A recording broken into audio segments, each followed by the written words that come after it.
Welcome back. Today we are looking at how to score free flower pots. These gorgeous flowers are actually my Mother's Day flowers, and they just bloomed and bloomed and bloomed, and I had to come up with a way to store them. And so I came up with a free flower pot idea. I even used them inside the cedar planter that I have on my front porch. If you missed that video, check that out on my channel. So here's the bottom side of the flower pot that I already started on. You can see I drilled some holes. The holes are necessary in the flower pot so that we don't get root rot or a fungus growing, because we need something for the water to drain if it's going to be outdoors. And so I drilled holes in the bottom and on the sides just to make double sure that the flower pots would drain. I did discover there was one that got clogged, and would you believe the flowers started to die? It was kind of sad. And so I lost a few plants, but I have bloomed so many more. I have like 5 or 6 times the amount of what I actually bought.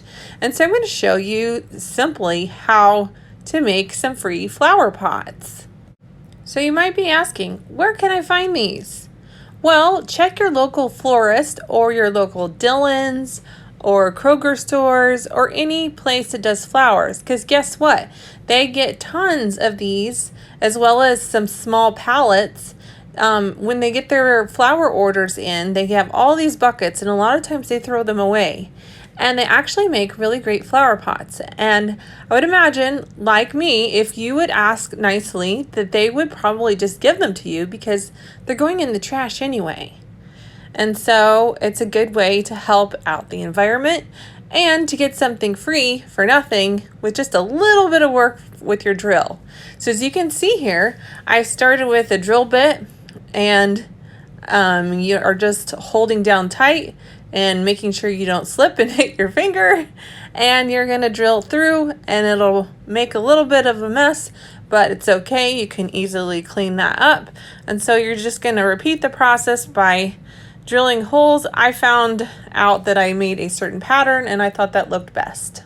So as you can see, with a phone call and a few minutes of your time and a drill bit, you can have beautiful flower pots like these, or they could make beautiful inserts for cedar planters like I did for my front porch. You can even grow garden vegetables like this broccoli plant on my front porch. Thanks for watching. If you enjoyed this video, would you give me a thumbs up? And don't forget to subscribe so you can see more videos like this. Bye-bye!